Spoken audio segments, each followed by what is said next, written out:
Hai guys, Elizabeth di sini. Di sini aku yang akan coba membantu kalian dalam penerangan materi kali ini.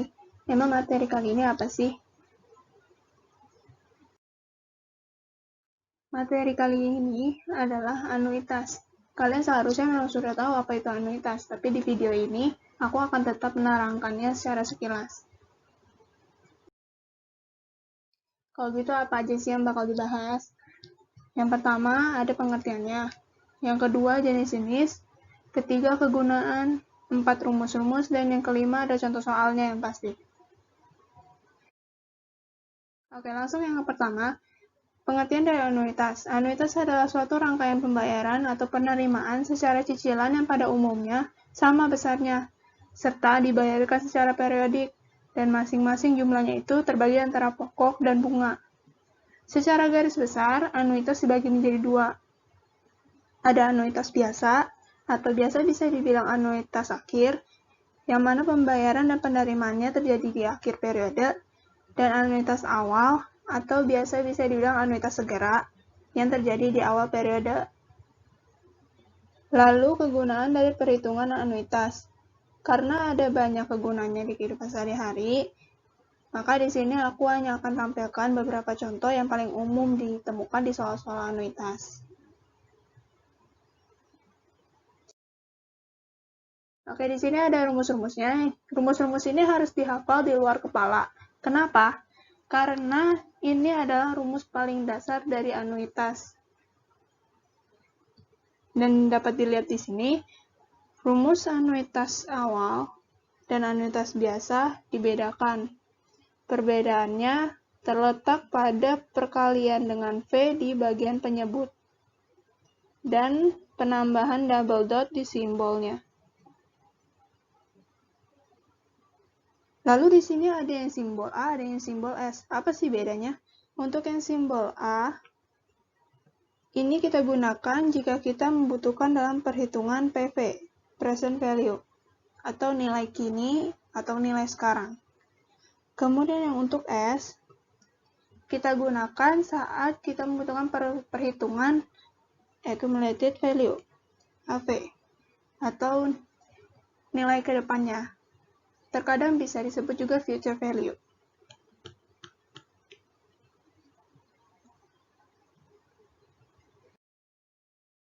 Oke, kita masuk ke soal yang pertama. Di soal ini, kita menggunakan AV. Kenapa?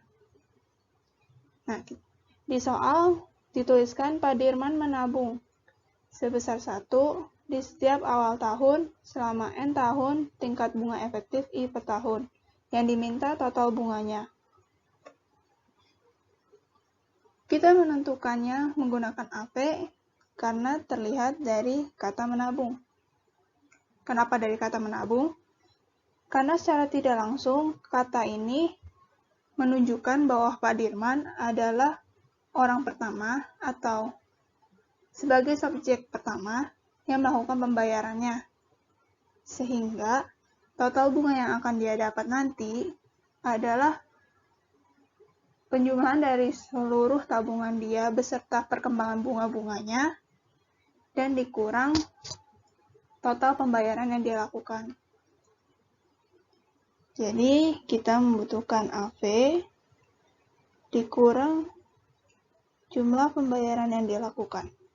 Yang mana AV adalah S, N, I, double dot untuk awal tahun, dikurang untuk jumlah pembayarannya kita pakai 1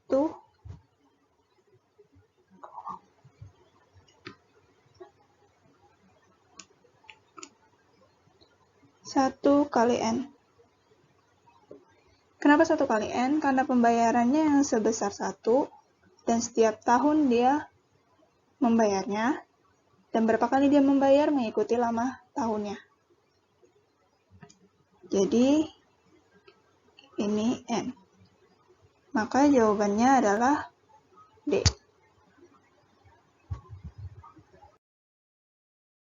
Kita lanjut ke soal yang kedua. Soal yang ini memang terlihat sama dengan yang sebelumnya, tapi jawaban dia bukan D. Kenapa? Pembayaran dia tetap sebesar 1 di setiap awal tahun selama N tahun, dengan tingkat bunga efektif juga I per tahun. Apa yang diminta tetap total bunga. Nah, di sini yang membedakannya adalah kata hutangnya. Jika yang tadi adalah tabungan, menabung, di sini kata hutang menunjukkan bahwa pembayaran dilakukan oleh orang kedua. Kita ilustrasikan. Orang pertama memberikan pinjaman kepada orang kedua, dan orang kedua mengembalikannya secara mencicil, yang mana ada sebesar 1 setiap tahun. Untuk menghitung besar bunga yang didapat oleh orang pertama, kita harus mentotalkan seluruh pembayaran cicilan yang dilakukan oleh orang kedua dikurang besar pinjaman yang orang pertama berikan. Yang mana total cicilannya adalah 1 dikali N, sama seperti tadi, setiap tahun mengikuti lama tahun, dikurang untuk pinjaman yang diberikan, kita gunakan present value. I double dot NI. Dimana ini adalah N kurang I double dot NI. Maka jawabannya adalah E. Selanjutnya ada contoh pengaplikasiannya dalam soal.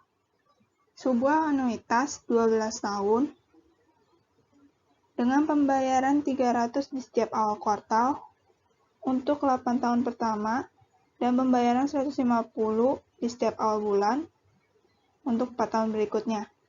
Tingkat bunga efektif tahunan 10%. Yang ditanya nilai kini.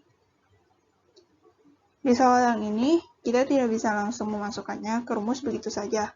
Kita harus mengubah bunga efektifnya mengikuti kebutuhan pembayarannya, yang mana secara bulanan dan kuartalan. Untuk mengubah bunga efektif ini, kita menggunakan rumus perubahan bunga. Sama dengan kita simbolkan sebagai J, 4 untuk kuartalan. Ini 1 ditambah 10%.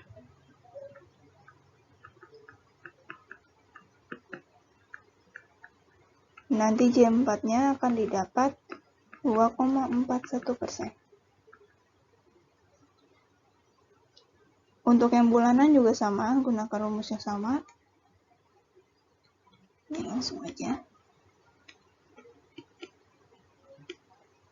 Kita simbolkan J12. Nanti J12-nya akan didapat 0,797%.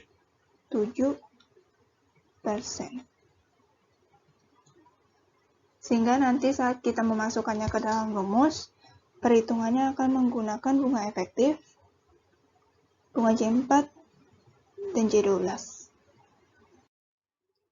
Lalu bagaimana caranya kita memasukkan dalam perhitungan rumus? Agar memudahkan pembagian tahapan pembayarannya, kita buat garis bilangan. Ini periode awal, ini setelah 8 tahun, ini setelah 4 tahun, tahun ke-12.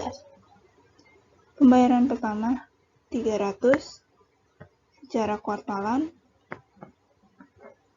kemudian tahap kedua 150 secara bulanan. Yang ditanya adalah nilai kini, berarti PV, sama dengan pembayaran tahap pertama dia 300, PV menggunakan A, jangan lupakan double dot untuk awal. N yang tahap pertama adalah selama 8 tahun, dikali setahun berapa kali dia membayar. Karena dia kuartalan, berarti dia 4 kali membayar. Dengan bunga J4. Ditambah pembayaran tahap keduanya yang sebesar 150, A double dot untuk N kedua ya selama 4 tahun, karena bulanan berarti 12 kali, tadi 12, bunga J 12. Dan untuk yang tahap kedua ini, tambahkan perkalian 1 tambah 10% minus 8. Atau biasa dirumuskan sebagai V8. Kenapa? Karena untuk menghitung nilai kini dari pembayaran tahap kedua ini, kita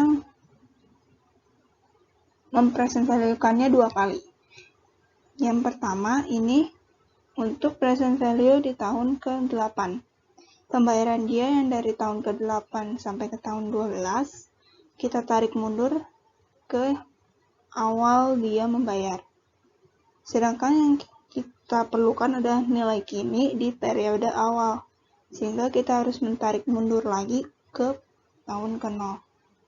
Itulah gunanya untuk rumus yang kedua. Nanti jika dihitung, kita akan dapat 9.602,6. Dia minta satuan terdekat, maka ambilnya A. Oke, selesai guys. Terima kasih atas waktu dan perhatiannya. Kuharap apa yang kubagikan ini dapat berguna dan membantu kalian. Kalau kalian masih ingin mencoba latihan-latihan lagi, kalian bisa coba download contoh-contoh soal lainnya di website PAI-nya langsung. Sekian dari aku. Bagi yang ingin mengkritik, memberi saran, atau bahkan memberi bantuan berupa tambahan materi, aku persilakan. Sampai jumpa.